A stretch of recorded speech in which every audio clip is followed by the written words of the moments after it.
اور جو ہے اب آ جائیے اس طرف. جو پہلا اسٹینڈنگ آرڈر گیا ہے وہ یہ ہے کہ جنہوں نے بھی یہ حرکت کی ہے ان کو موت کے علاوہ کہیں پہ پناہ نہیں ملنی چاہیے. اور یہ بھی کہہ دیا گیا ہے پاکستان کے محافظوں کو کہ اگر ان کے آپریٹرز افغانستان میں بیٹھے ہیں تو افغانستان میں اس جگہ کو تباہ و برباد کیا جائے اور جنہوں نے ان کو پناہ دی ہوئی ہے ان کو بھی عبرت کا نشان بنا دیا جائے اس کے ساتھ ہی. اور اگر یہ بلوچستان میں بیٹھے ہیں، بلوچستان کہہ رہا ہوں، اگر یہ بیٹھے ہیں ایران کے اندر تو ایران کو بھی بخش دیا جائے. اور دونوں حکومتوں کو میں آپ کو انفارمیشن کی بنیاد پہ کہہ رہا ہوں انفارم کر دیا گیا ہے. ایران کی حکومت کو بھی اور افغانستان کی حکومت کو بھی یہ بتا دیا گیا ہے کہ یہ کام ہونے لگا ہے، آپ ذرا منہ پرلے پاسے کار لیں. ٹھیک ہے. اور تیسرا کہا گیا ہے کہ اگر انڈیا میں ہینڈلر ہے، حافظ صاحب ہم نے تو اس وقت بھی عرض کیا تھا یہ 3 ان کے دہشت گرد کے ٹھکانے تھے، ہمیں بتایا بھی ذرائع نے کہ وہ بھی ٹارگٹ پہ ہے، وہ آپ نے چھوڑ دیے. ان کی دہشت گردی کے تربیت کے ٹھکانے بھارت کے اندر ہیں تھے.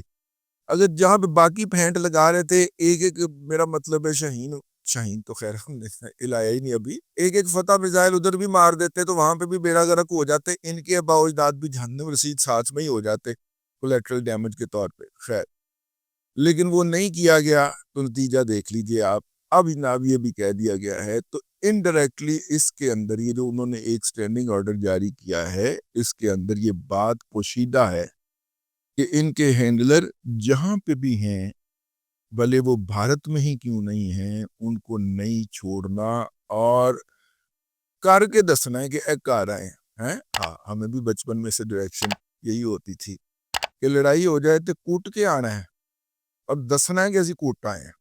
ٹھیک ہے. روندیاں کار نہیں آنا.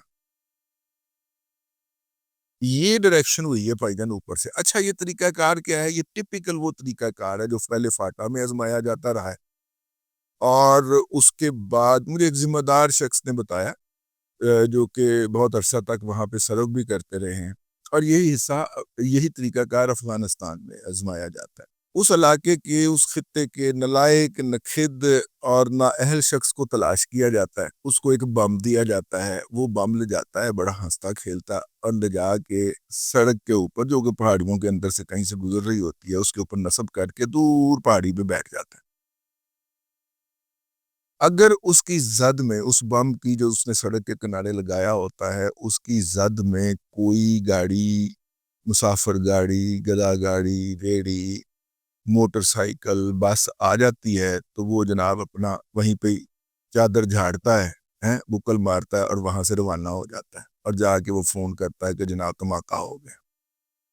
اور پھر اسے کہا جاتا ہے کہ ہاں خبر کا انتظار کر رہے ہیں ہم. جیسی وہ خبر ہوتی ہے ویسے ہی اس کے جو اکاؤنٹ ہوتا ہے اس کے اندر پیسے ترم کر کے کیجویلٹی کے حوالے سے پیسے اس کو ملتے ہیں اور وہ جناب وہاں سے ٹکٹ کٹواتا ہے تو ڈیرہ اسماعیل خان پہنچ جاتا ہے یا پشاور پہنچ جاتا ہے یا یاشی کرنے کے لیے پنڈی یا لاہور آ جاتا ہے.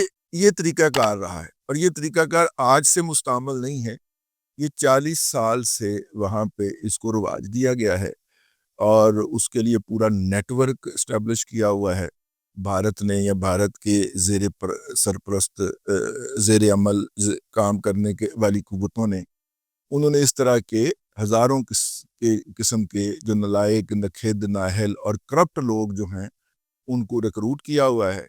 وہ صرف ان کو ایک جگہ سے بم مل جاتا ہے جس طرح دوانا نہیں ملتا ہے، اس طرح کا بم مل جاتا ہے اور ساتھ میں اس کی تربیت ہوتی ہے کہ اس کو انسٹال کیسے کر. اور اگر اس دن وہ دھماکہ نہیں ہوا تو اس نے جو ہے وہ سر شام ہی گھر چلے جانا ہے، اگلے دن آ کے پھر چیک کرنا ہے بم نو. ٹھیک ہے.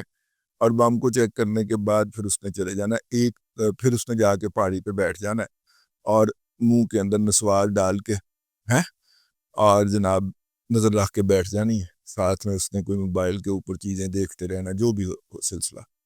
تو یہ بڑا پرانا طریقہ کار ہے، اسی طریقہ کار کے تحت یہاں پہ بھی ہٹ کیا گیا ہے اور اس کی لوکیشن جو ہے میری اطلاع جو ہے باقاعدہ میں بڑے ذمہ دار لوگوں سے بات کرنے کے بعد آپ سے مخاطب ہوں، اس کی لوکیشن، اس کی سارا کچھ ٹریس ہو گیا. تو دیکھیے اس کے نتائج کیا آتے ہیں. کیا اس کو ادھر ہی کر لیا جاتا ہے، لیکن اس کو مارنا مقصود نہیں ہے. مارنا مقصود ہے اس کے ہینڈلر کو، اور اس کے ہینڈلر بھارت کے اندر ہوں، افغانستان کے اندر ہوں، یا ایران کے اندر ہوں، یا یورپ کے اندر بھی ہوں، نہیں بچے تھے. اب تک کے لیے اتنا ہی. اگلے ولاگ کے اندر پھر حاضری ہوگی. اللہ تبارک و تعالیٰ آپ کو آسانیاں عطا کرے، اور آسانیاں خلق خدا میں تقسیم کرنے کی توفیق عطا کرے.